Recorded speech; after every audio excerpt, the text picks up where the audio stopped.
Hi, everyone. My name is Omar Safadi.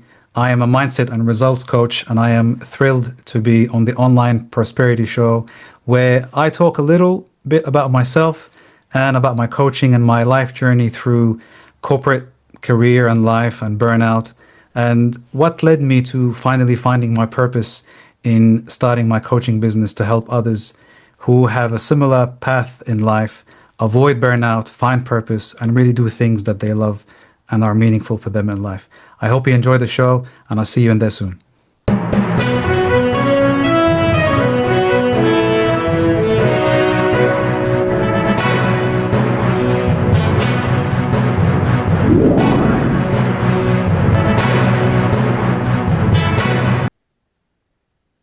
Welcome to yet another exciting episode of the Online Prosperity Show, your premium destination for exclusive insights and transformational conversations that are designed to empower you and or help you overcome real life challenges. I'm your host, Prosper Taruvinga, and today we've got someone truly special. Now, Omar, how are you doing, my man? I'm good, thank you, sir. How are you? Thank you for having Fantastic. me.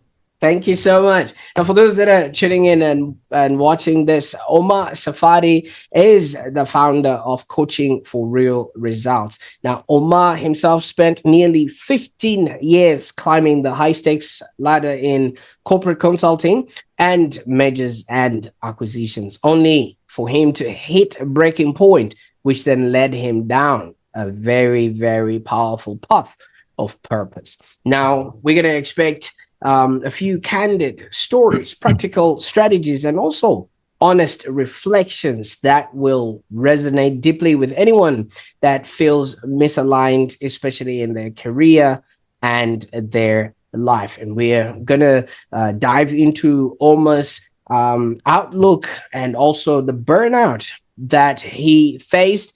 And at some point, we'll be looking at the breakthrough that, he then realized himself. And something that I also discovered, he is now become a fractional jazz singer at age 40. And also we're going to be looking at those breakthrough methods he now uses to guide people towards joy, confidence, and unconditional worth.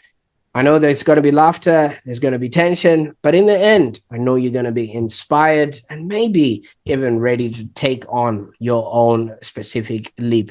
Now, Omar, I could go on and talk about things that I'm not even qualified to talk about.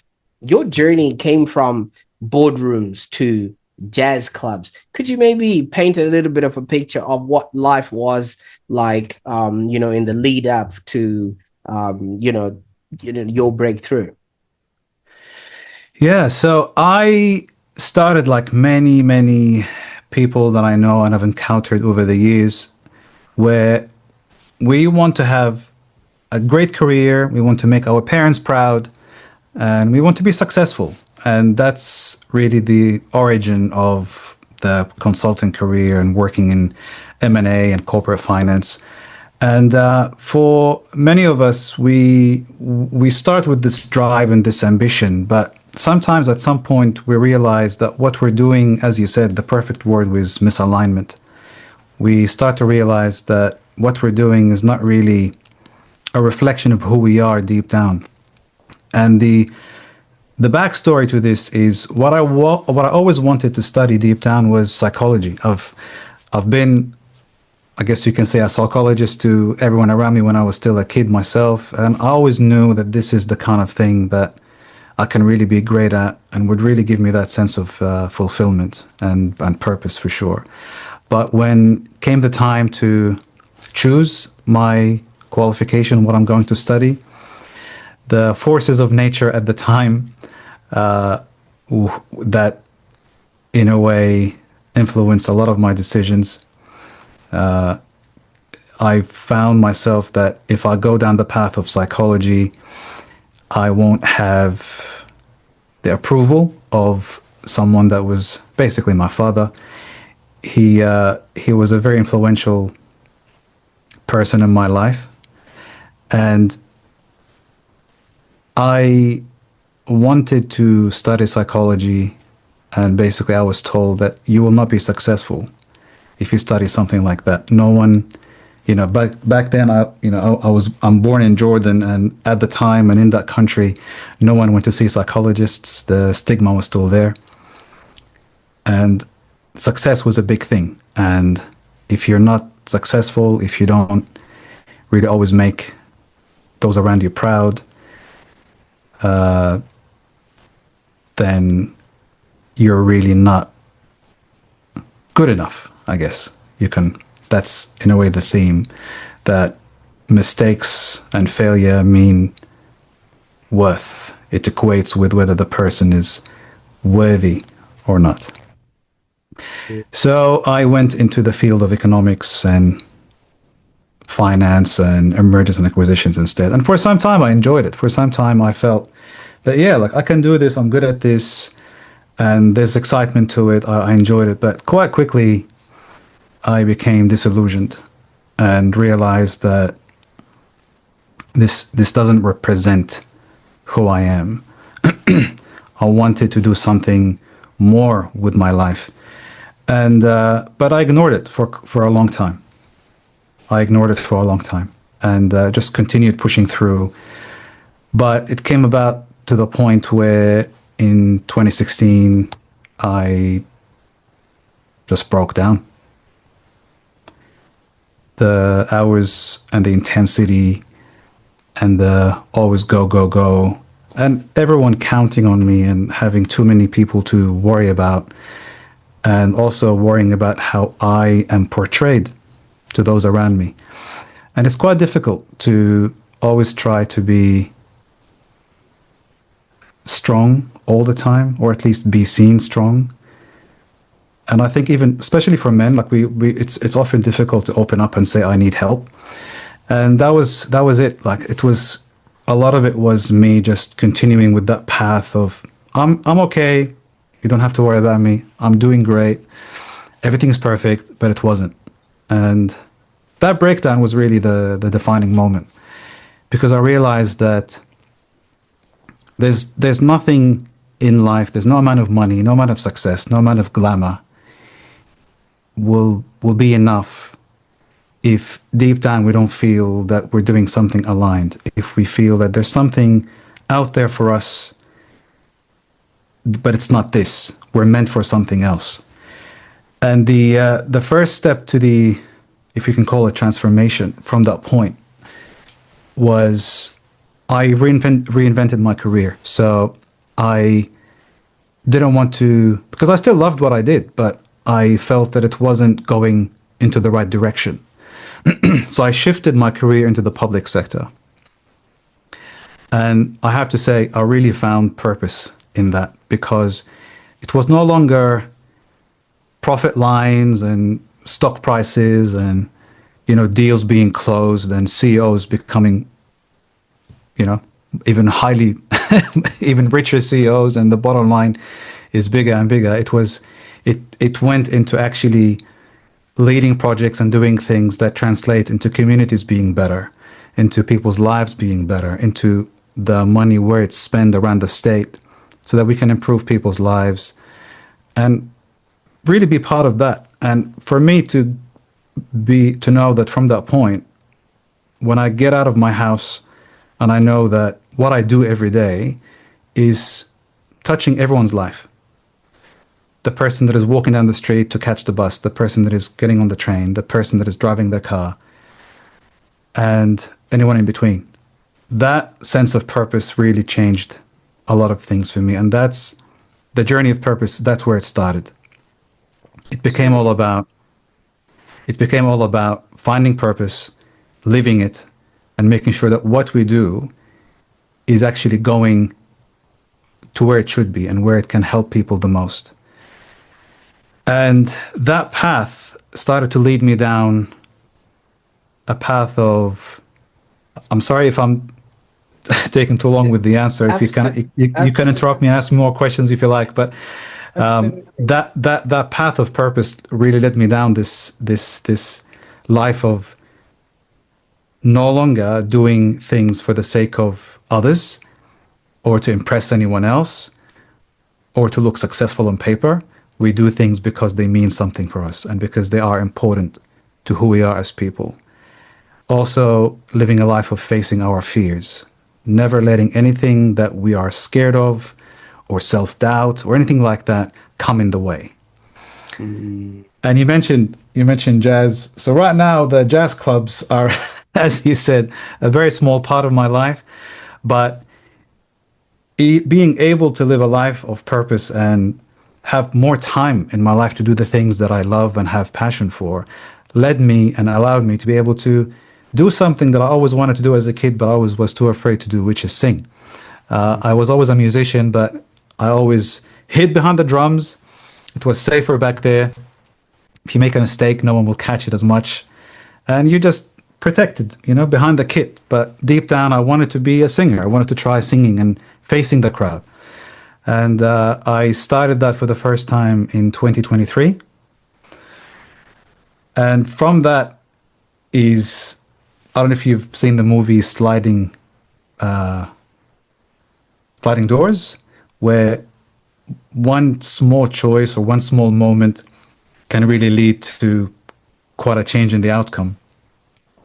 And me taking up singing was that sliding doors moment for me because that led me to Toastmasters, which is something else that I was always too afraid to do, which is public speaking. So I went there to face that. And then that's where I started to meet like-minded people. And that's where I then realized that, you know what, I need to reconnect with my love for psychology and helping people. And I started the coaching business for that. And I still do both. I still love my job. I still love my business. And I'm grateful to have a support network around me that allows me to do both. And that's, the path in a nutshell, as concisely as I can put it, I guess. Well, absolutely. Well, thank you so much for taking us on that journey. I mean, obviously, you can't put a whole 40 years into 4 minutes, you know what I mean? So this is the best that you could do on short notice. And I really appreciate you taking us through all of that. Now, there's something that I heard when you were speaking. I heard the young Omar, who obviously knowing what sort of the Jordanian sort of culture is, it's like a vibrant mix of Arabic and Islamic traditions, and it's influenced by a lot of history. There's a lot of civilization crossroads that are in that particular culture, and there's obviously warm hospitality, strong emphasis on family, and there's all that blend of traditional and modern customs. I want us to go to the young Omar who was standing in front of people and being that psychologist and in that blend of culture and things of that nature. Just walk us through what was it like growing up for you?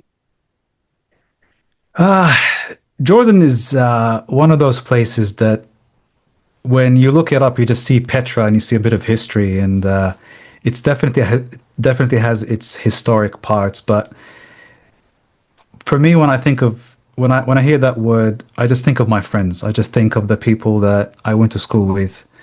I think of my cousins. I think of always visiting my grandparents' place.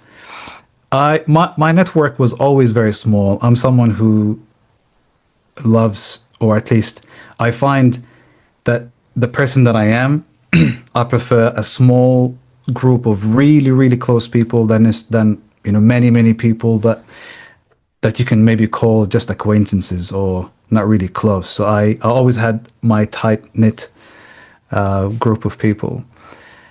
That was always my cousins, my grandparents, and my mom, my brother, my father for some time. And growing up in that environment, life wasn't really that easy. I mean, now I like to just think of the happy moments, but they weren't that many happy moments. Growing up wasn't easy. There was a lot of it was a broken home, and I had a complicated relationship with my dad. I love my father, but it wasn't easy growing up. Just meeting the expectations. There was always relentless high expectations, constant criticism. That wasn't easy for that time. And my group of friends, that I still have today. I met them when I was about 11. And when I say psychologist, I had this knack for understanding people and what they feel and why they feel that way, or what is standing in their way, what is blocking them, and just really being able to empathize and understand where they come from. Mm. And I remember my friends would always tell me, like, you always sound more grown up than, people our age. And that was both the love for psychology and understanding human behavior and why we do the things we do, but also growing up, I guess, faster than the others because of the responsibilities I had to take up as a kid and really growing up in that environment. So, as I said, like, I love remembering the happy moments, no matter how rare they were. And when I think back, I just always think of my friends. I always think of those times when we just spent every minute of every hour when we were not in school or not at work, and just being together. And I don't know if I regret not studying psychology, because I think going through the journey that I did, I think made me even a better person in terms of being able to help, because we can study and we can learn and we can read books and we can interview people and all that, but nothing is more powerful, I think, than lived experience and going through all these stages of life to uncover all the layers, find who we are, what we're meant to do, and who we're meant to help and how. Absolutely. And thank you so much for that sort of side, insight into your upbringing and things of that nature, because what this paints a picture of is you had an early exposure to dealing and actually interpreting human emotions just predicated on what was happening around you, whereas other kids, as you have said, did not have that exposure, so they wouldn't know how else to self-regulate and actually operate in that particular area. So it doesn't necessarily mean psychology, but just that understanding of how to react and how to protect yourself in case that would have needed to happen. Would you say that was, real life education happening Absolutely. just based on the situation you were in? Absolutely. Like, we, the best way to understand someone's problem is to live through it yourself. Just Mm. not like nothing beats that. And it's easy to look back and say, life was hard, home was broken, this happened to me, that happened to me. But that just keeps us in this cycle of staying down and feeling like a victim and just really having that bitterness over it, almost resentful of what happened. But when we reframe the meaning, when we realize that living through that allowed me to be a stronger person, allowed me to understand like people better and understand myself better and be able to genuinely connect with people at a deeper level so I can actually be able to help. As a kid, yes, that helped me mature quicker and understand people around me better and understand myself and my own emotions better. But during that time, I was still having that mentality of why is this happening to me? And even later in life, when things didn't go the way I wanted, the reflection would be, why is this happening to me? Why me? Why always me? Why does this keep happening? Why is everyone else okay but not me? And very quickly I realized that it's easy to think that way, and we think there's something in it when we try to go there to just blame the world, but that just keeps us down. That just almost makes it impossible to change the situation, because we just keep thinking that the power lies in the outside world and not within us. But those years, the reason it led to that breakdown and burnout is because I didn't take ownership. I didn't take responsibility of the results that were happening in my life. And no matter the success that was happening, sort of completing degrees and building the resume and being successful in my career, that was more me wanting to prove I was good enough and proving myself, and less so about the ambition and the drive. And when we go through something that really puts us in that seat of having to answer the question, what's next? And if you continue saying, well, the world is like this and this keeps happening to me, it's just going to continue with the same cycle. It will never change. So, as good a psychologist I was as a kid, I was just good at understanding people around me, but it doesn't necessarily mean that I was able to help myself, if that makes sense. I was much better at helping someone else because I wasn't emotionally attached to whatever was happening. I was able to just rationalize the situation and give them tips and give advice, or if I were you, I would do this. And my help often panned out, but because I wasn't in it. It doesn't mean that if I was in their shoe, I would have been able to help myself, as as ironic as that might sound. I had to go through my own journey of taking ownership of my life and no longer blaming the past, to really be able to help people, to really start to not just help myself and help people, but actually be able to use all that to communicate to people that no matter what happens, you still have the power. You still have the power to choose the meaning that you give to the situation. You can take two people, put them in the same exact situation, and they will both come out with different results because they assigned a different meaning to the same experience. And that's really, if I was to give one message to anyone who's watching this, is it's not about what happens, it's the meaning you give it. The meaning is the glasses that you wear, that you see the world through. And we see the world the way we see ourselves. Oh, if we think we're a victim, or if we think that bad things happen to me, they will keep happening, because that's the filter we have. And if we take power and we take ownership and we say, no, I decide what happens, I decide the meaning, immediately we have the power. Immediately we can then decide what happens next. absolutely. And thank you so much for that. Now, as you said, two people may be in the same situation, but they have completely different views. There's a meme that usually goes on social media where people are on the bus and one person is on the side where the mountain is and the other one is on the side where the valley is, and they have a very different view and perspective of what that journey is sort of taking them to. Now, you did highlight there was a brother, or you have a brother, in your family and things of that nature.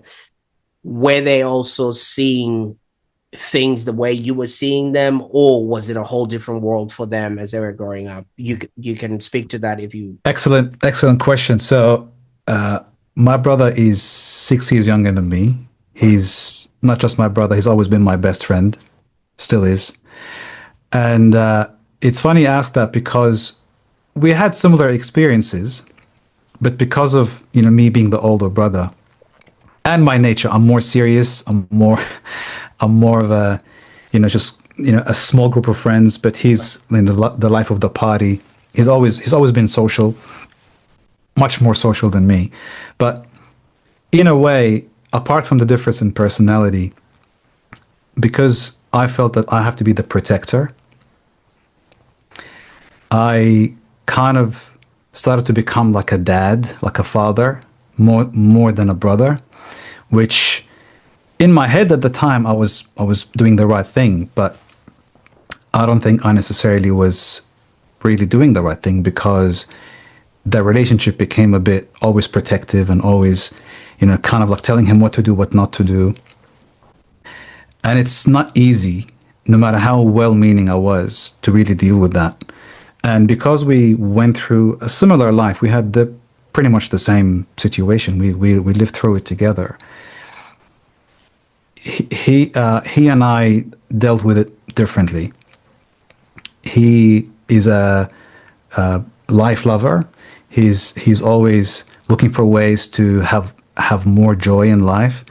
I went a bit differently. I kind of closed up a bit growing up, and took that more negative view on things. And then you could see it play out in our life where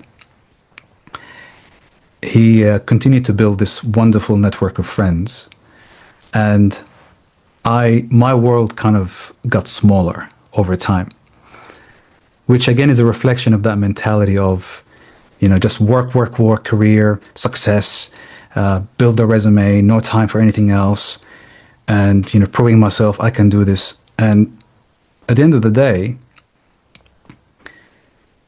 if we're not enjoying what we're doing, it doesn't matter how successful we are. And looking at him now, like I mean, I've always been proud of him, and I will always be proud. I could never be more proud. And our relationship has withstood all the difficulties throughout life. And when I moved to Australia, we moved together. So that unity continued. I like that you asked me about him because he's also part of my very small but very solid support structure that I have. When I went through what I went through a few years ago, he was the first person there all the time, every time. And often we can be the heroes of our own story, but I really think that the heroes are often the people that are not in the scene, but they're actually the support. They're actually the people that are there for us when we are facing those difficult life situations. Absolutely. And thank you so much. And kudos for you. I mean, obviously acknowledging him, because so many people, when they have now gone past what they've gone past, they seldom acknowledge the people that actually help them through. You would viscerally understand that we are as tall as we are because we're standing on the shoulders of giants that allow us to be in the positions that we're in. Now, you then went on and became a corporate shark, so to speak. Obviously. I wouldn't call it that. I wouldn't call it that. Yeah. But you went in and obviously climbed the ladder, obviously, doing what you could to get by and do what you could to, like you said, have that facade of success. May you maybe just give us a few highlights of what work was like for you? Just maybe if you can give us a typical day, even if it's spanning across years, but sort of the things that you would have to do with your economics and mergers and acquisitions. So I spent some of that in Jordan before I came to Australia, and I mean I was fortunate enough to work for big names, work with great people. I can never fault anyone, so it was never about the people that I've worked with. It's more the expectation, the kind of work and what it means. And for some time it was always exciting because when you're 20 something and you start to earn good money and you have a good title and you're impressive to those around you and that sort of thing. To me it's just a job really, but I mean when you're working for big names and you have good degrees, you're considered successful. People look up to you. But deep down, to me, it was really just living in the office. So no matter what the work that I was doing, being in the office all that time and not being able to do anything else is where it started. Now, I know people will say, if you love what you do, you will never have to work a day in your life. Did I love what I was doing? No. Was I good at it? Yes. But even if I had that love, we can't just have one thing in life and just give it everything, because there will always be more to life than just the one thing, no matter how much we love it. A typical day was, and when I first came to Australia, I think that's where the difficulty really lied in, is I was living in the Blue Mountains and traveling to Sydney for work. And I would be up before the sun and back home when everyone was asleep. So my days were like a typical day was 12 hours in the office. And but that's the world of mergers and acquisitions. You're always on, Countless times I would have to cancel trips, cancel time with like holidays with the family because a big job came, a big client came, and everything stops. Now, some people love that world to the point where that's not a problem. But for me, I couldn't just be doing that all the time. There were other things in life that I wanted to be doing. I wanted to start a family and be able to spend as much time as I can with my family, my kids, be able to see my mom, see my brother, do other things, start, playing music again. And in that world, you pretty much can do nothing except work. And I know the people that I worked with, and they're all rising stars. Everyone did exceptionally well for themselves. Everyone is, CFO or CEO or executive somewhere. And for me, as great as that is, it's not me. It's not me. If I'm going to be, if I'm going to go up the ranks somewhere, I didn't feel that in the private world, and I mean, never say never, even now, but for me to invest that time to always be working, I need to feel that there's purpose behind it. There's something bigger than myself that is what I'm serving. And in that world of the private sector and the deals and the profits and the share price and all that, I didn't feel there was that purpose for me in it. I didn't feel the meaning was necessarily there. But in the public space, I definitely have it. That definitely exists. Because it's not you're working for one person, you're working for a bigger cause. And then when I added the coaching business to it, then now pretty much I'm actually fortunate and grateful to say that every minute of my life is filled with purpose, because if I'm not working, if I'm not in my coaching business, I'm being a husband and a father, and all these give me a sense of purpose in my life.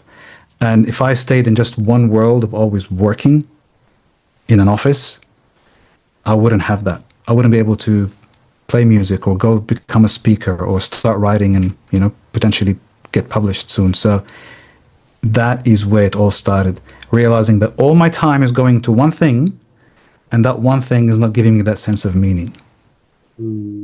Absolutely. And thank you so much for taking us there. Now, burnout feels, sounds, tastes different depending on the person and the scenario and circumstances that people start experiencing. Now, you were sort of hinting towards it. How did you notice that this is now happening, and what was around you? Because a lot of people don't realize up until the systems actually come to a grinding halt. So were there any warning signs, or was there? So that's what happened with me actually. And I don't know if it's and I'm sorry if this offends anyone, but I think men are different when it comes to this. Women are much better at sharing, opening up, saying what they feel. I think men typically take pride in just going on and not saying anything. So were there warning signs? When I look back in hindsight, yeah, of course there were. And they would be, you're just getting more and more tired, having to put more and more energy doing the same thing, not being able to perform at the gym. The mood starts to become low. The weekend comes and you just don't want to do anything. You just want to rest. Just so much. You start to sacrifice time with people because you're not in a good mood. So you're like, I don't want to put them through that. And but for me, it definitely came and almost jumped out of nowhere, where, as you said, the system just came to a halt. And breakdowns, like, we hear about them, we see them in the movies, but living them is actually very different. And they're definitely scary, because one day you're like this able person and everything's is like, you can do anything, and you feel that no matter how difficult life is, you're unstoppable. And then the next day you're like, I just can't do this anymore.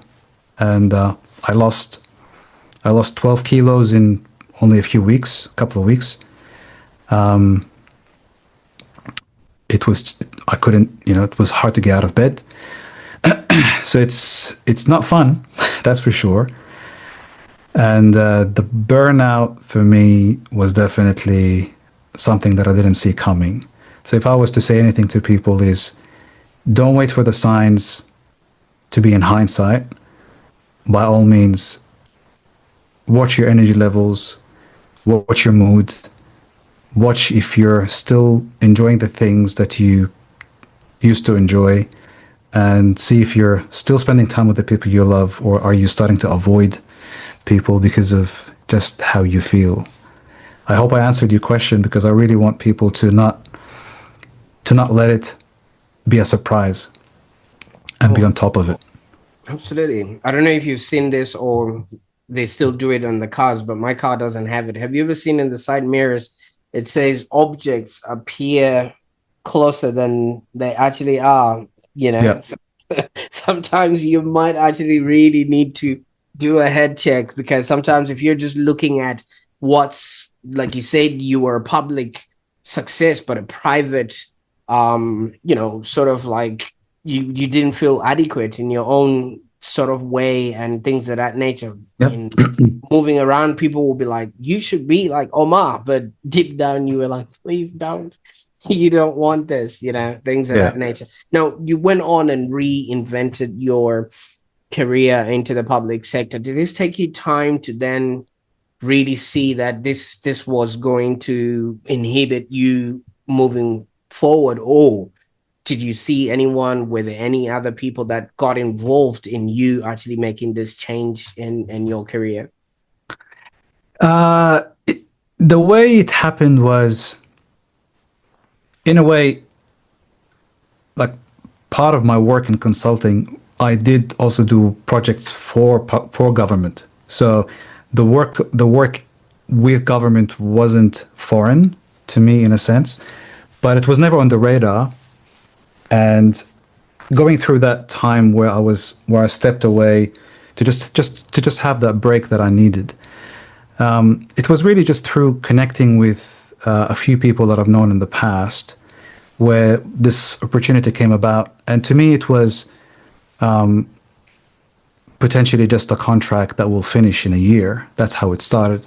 And I thought, look, I want to be busy again. I want to go back to work, and this looks pretty interesting. Like, it's 12 months of a project where I will be going everywhere within transport, New South Wales, and pretty much meeting everyone internally to be able to deliver this project.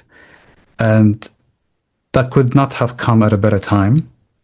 And quite often, we don't know what we need, but it just comes. It Mm. just comes to us. And that was one of these moments. And that contract became the thing where I just joined. I finished my contract and became part of transport. And I've been there for what, 6 7 years now. So how it happened, it really just almost the universe. If you believe in the universe doing things, I sometimes like to think so, but it just happened. So the steps just lined up in front of me, and I just acted on it, and it happened, and I could not be more grateful. Absolutely. But you see, the one thing about it all is, I don't know if you've ever heard of what's called the reticular activated system, where obviously you start seeing red everywhere you go, just because maybe you bought a red car, or Yeah, something that you really like is the color red, right? And yeah. before you know it, signs start showing to you that, wait a minute, that is what we need to be focusing on. So would you say at that particular moment your brain had now been sort of opened up to the fact that this could not be the path, and if we don't take a detour, we might actually be cruising for a bruising, because so many people are winning the race to the bottom, and they're literally going at it, wanting just to win something, but it's a Yeah. race to the bottom. Yeah. Now, uh, when you put it that way, and I like the analogy, I actually wrote something about this, about confirmation bias and red car theory, which is if someone says, "Have you seen a red car today?"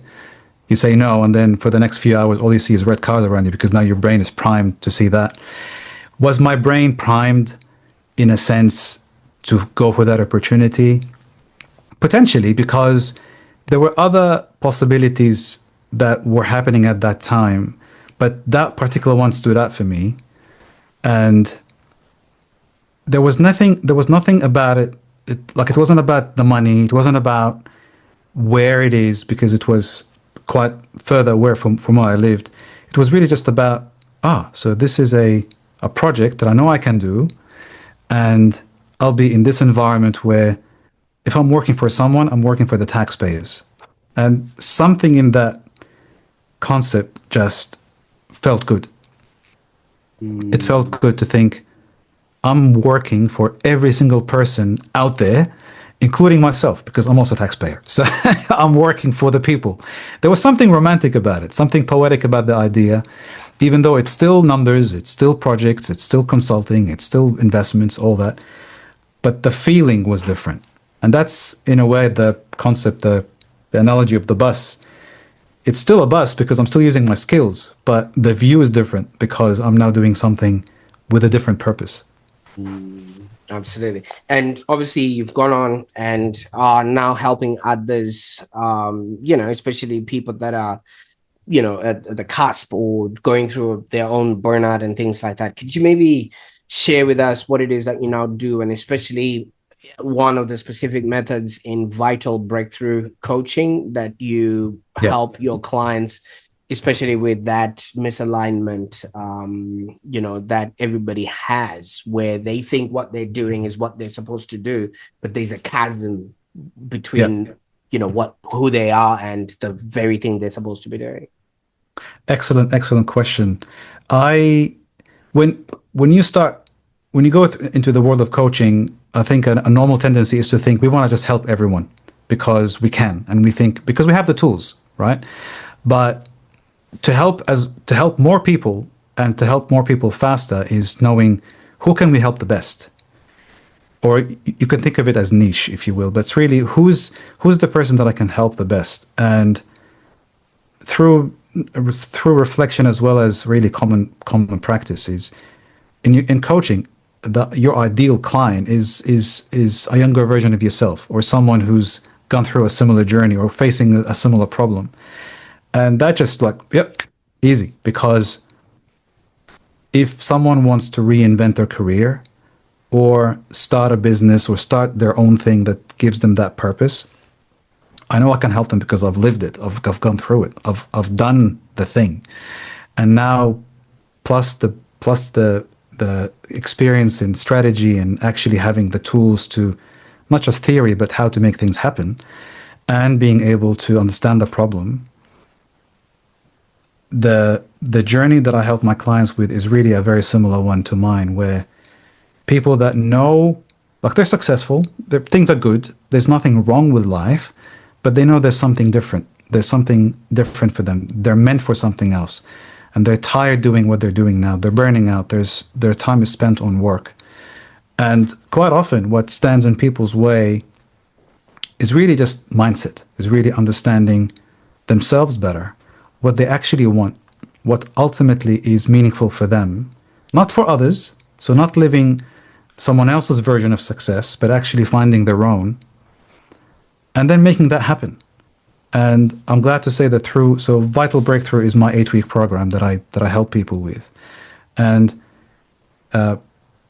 as examples, I have some of my clients wanted to not necessarily reinvent their career, still have the career, but there's something else they want to do. They want to add to their life. They have a mission, a project, or a business, or they want to leave the employee world and start their own thing, or stay employed, still do something where they get paid and have a predictable income, but do something they actually love and enjoy.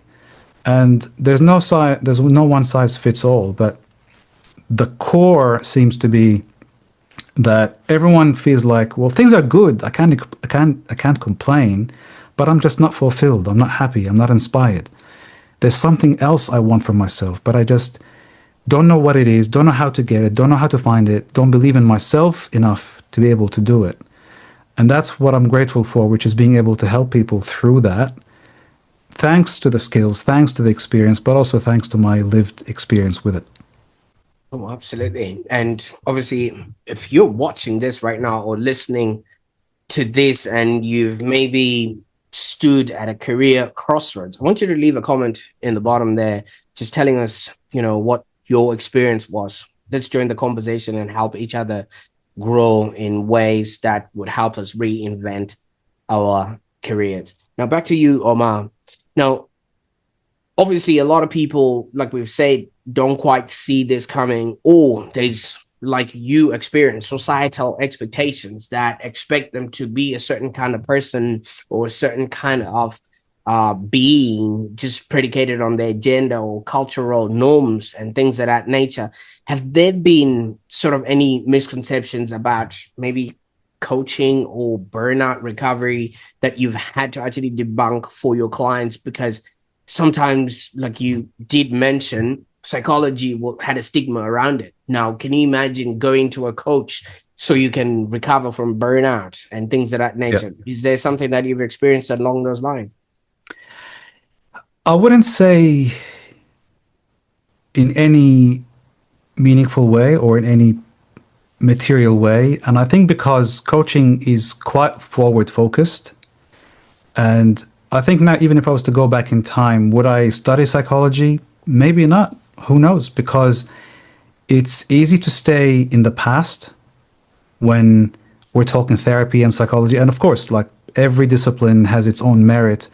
But what drew me to coaching and what I love about coaching is that it's forward. It's what I can do from now on. And is there a stigma around that? Not really, no. I think it depends maybe on the type of coaching as well, because coaching is just one big umbrella, and then underneath that there's all kinds of coaching. So I know coaches myself who deal with addiction, help people with addiction. Is there still stigma there? Yes, because whether someone goes to a psychologist or a coach, they might not feel comfortable admitting that they have that issue. But I think people who are wanting something else for their life may be a bit more open about discussing it, because it's not as how do I say, it's not as vulnerable for them. I think it's more vulnerable to say I have an addiction or I have this thing that makes me feel a certain way, versus coming at it from I want to find more purpose in life. So have I faced that? I wouldn't say I've seen stigma in it, which is great. I mean, a few years ago, coaching was probably considered just a whatever type of service, because technically anyone could call themselves a coach still today. But now I'm starting to see that thankfully that people take it quite seriously. I looked at coaching more than 10 years ago, and at the time it didn't connect for me. It didn't connect. Just knowing that anyone could become a coach, it didn't really make me feel this can be a real thing. But having gone through what I've gone through, it's absolutely a real thing.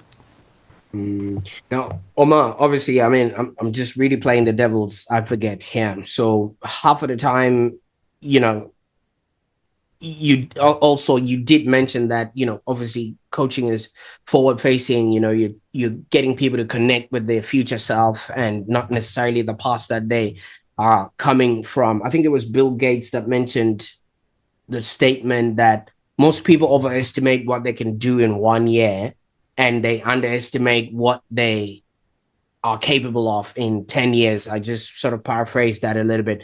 So how do you then help clients to recognize the light within themselves rather than relying on you to maybe give it to them, or maybe handhold them and show them what's possible Yeah, for them? great question. Quite often, the reason why sometimes people look down on coaching or life coaching specifically is they think that a life coach is someone that will tell them how to live their life or give them a life. But the coach, any coach that says, I will give you X, unless they coach and mentor on something very specific, like I can give you a blueprint for this or a plan for that. I don't think a coach can say I can give you light or I can tell you what will give you a sense of passion.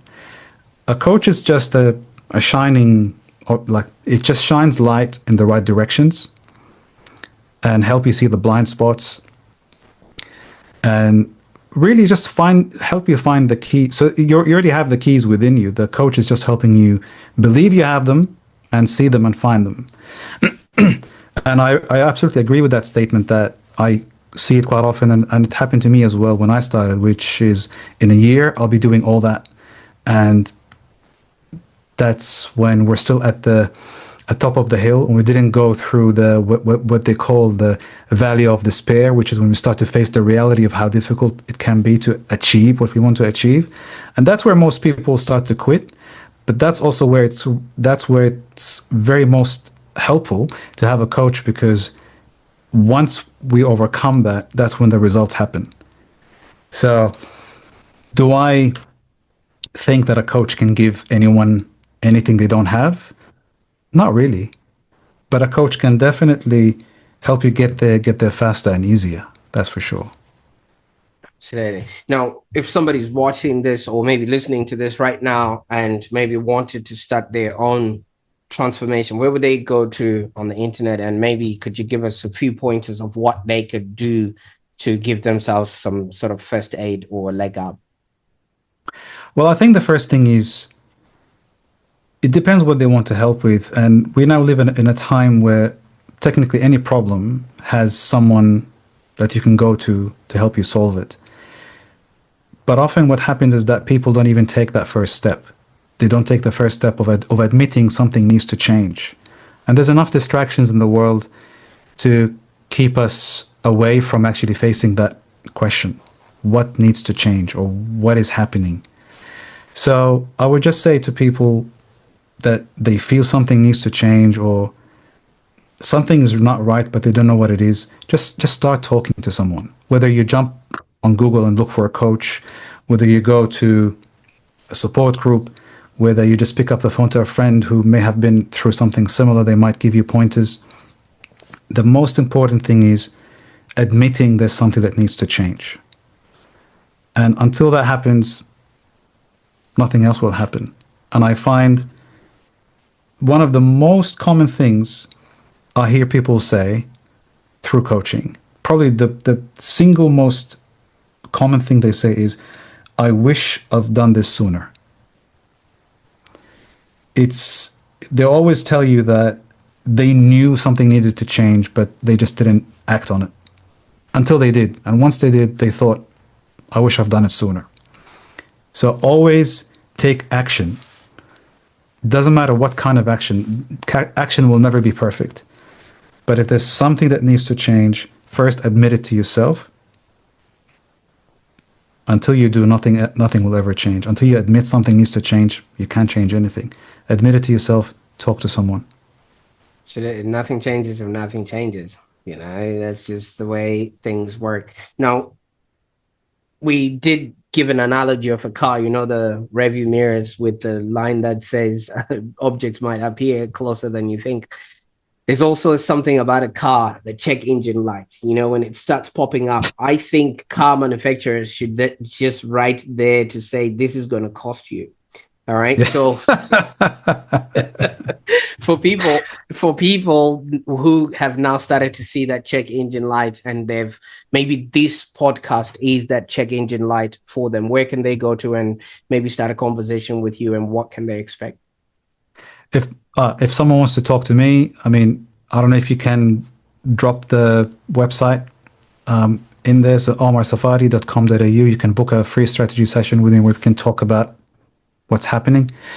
That's 45 minutes of your time, costs you nothing. It's free of charge. And is there a catch? Well, I mean, if there's a good fit and I know that I can help you, I would tell the person how that might look like, what sort of programs I have and what sort of coaching I do. But regardless, being able to, I think, being able to help someone have more clarity, which is the minimum they leave with, is enough value for someone to still jump on a call and have that honest chat, have that honest conversation. So, free of charge, they can book through the website. I hope there's a way to put even the booking link in there, in the description to the video. And yeah, I mean, it doesn't, just because you jumped on a call with someone who at the end might offer you their services, it doesn't mean that it's something to start to avoid, because take advantage of it. Like, even whether you want to work with the person or not, whether you might not be ready for coaching, you might need a different service, you need someone that can actually help you see that. I've had people come who wanted coaching. They genuinely thought, I want to sign up to have a coach in my life that can help me achieve one, two, or three. Through conversation and through uncovering what's happening, I recommended a particular person to speak to that happened to be a therapist, because I felt, and it's not advice, but it's just a suggestion. Maybe you should explore this first. There might be more value there. I had someone who needed a different kind of coach because they needed someone who specializes in addiction. I referred them to my fellow coach who happens to work in that. So just starting the conversation can at least give you clarity what to do next or what you might need. That's, of course, if the person is willing to put 45 minutes of their time just to do that. And sadly, I find even that can be a bit difficult for people sometimes, because they just don't want to admit something needs to change. But if someone would like to have that conversation, by all means, always happy to help. Fantastic. I'll make sure that all those links are in the show notes below so that people can actually get started on their journey there. Now, obviously, Omar, there's so much that we can uncover in all of this. You obviously have been through all of these things that you've been through, and I viscerally believe in life we're here to live, to learn, and to contribute. You've lived through all these lived experiences that you have experienced, and you've learned the lessons. Now you're sending the elevator down so that others can pick up on that, which will definitely shorten their own learning curve. And there's a statement that you mentioned earlier that you said you can only sort of coach, or you sort of coach people that are maybe a few steps behind you. But I wanted us to go back a little bit, because you introduced us to younger Omar, who was obviously out there trying to do things to people please, so to speak, and obviously show up in a way that was, looked good and successful to other people, yet inside the kernel was burning on both sides. If you would look back to that younger version of you, what would you tell that guy, knowing what you now know about life and how he was just pushing through life just so he could get approval? I would say, I mean, depending where I'm meeting my younger self on that timeline, but I would always say believe, but not in the woo way, not believe in yourself in an empty way, but believe that what matters to you matters. Believe that if something gives you a sense of joy and purpose, then that's what's important. Nothing else. Absolutely nothing else. And success isn't a metric defined by others.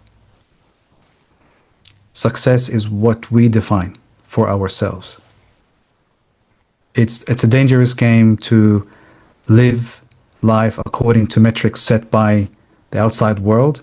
And it's a lot harder to manage that now with social media and always being bombarded with stories from other people. But it's important to remember that we only see the extremes because that's how the brain catches attention.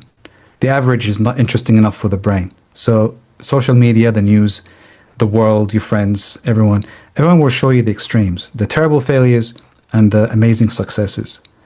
But there's a lot in between. And there's also what you define as successful, what you define as happy, joyous, and purposeful for you. So I would say to myself, forget the world, forget what someone might have told you when you were 10, forget what your professors in university might say or your bosses might say. You define what is joyous and purposeful for you. Oh, absolutely. That was beautiful, man. What matters to you matters. You know, so many people never get to hear that message. And I'm hoping those that are listening to this right now will actually start really looking at the things that they were putting to the side, hoping that someday they will be able to do it. Well, that someday might be today. And if you are waiting for a sign, the Online Prosperity Show has just provided you one right there. But Omar, I mean, obviously, you've shown us where you've been, what it is that you're working on. But what's next? What's next for coaching for real results? Any new offerings or goals that are exciting you that we can be excited about now that you've brought us into your world? I would say the two things that I would highlight are the Vital Breakthrough program. So that's being refined again because I always like to collect feedback, case studies, and just keep improving. And that's probably thanks to to my world in the consulting and strategy. Is if something is working, then don't just go look for something else or just leave it as is. Keep improving what's working, and that's what I'm always doing with the coaching programs. So the Vital Breakthrough is having another iteration as we speak to be more refined and improved by combining the best elements from two other programs that I've helped people with over the last 15 months. And the second thing is whether I don't know which one will happen first, but whether it's the book, but I'm working on a book. And I haven't picked the title yet, so I can't tell you what that book will be, but it's part bio, part I hope it's in a way a coaching handbook as well that can help. But whether that happens first or the speaking, because I've been speaking sporadically, but I'm quite enjoying it actually. So there's potentially a sort of a speaking path that I'm looking at as well to complement the coaching and hopefully be able to bring more value. So that's what's happening right now. Otherwise, my two toddlers are keeping me quite busy. So almost no time for anything else. That's for sure. Absolutely. Now, Omar, you had completely finished this episode without breaking any rules, and you just did right at the end of this all. Now, do you realize you've just committed the ultimate sin on the Online Prosperity Show? Wow. Okay. Excellent. Good to know.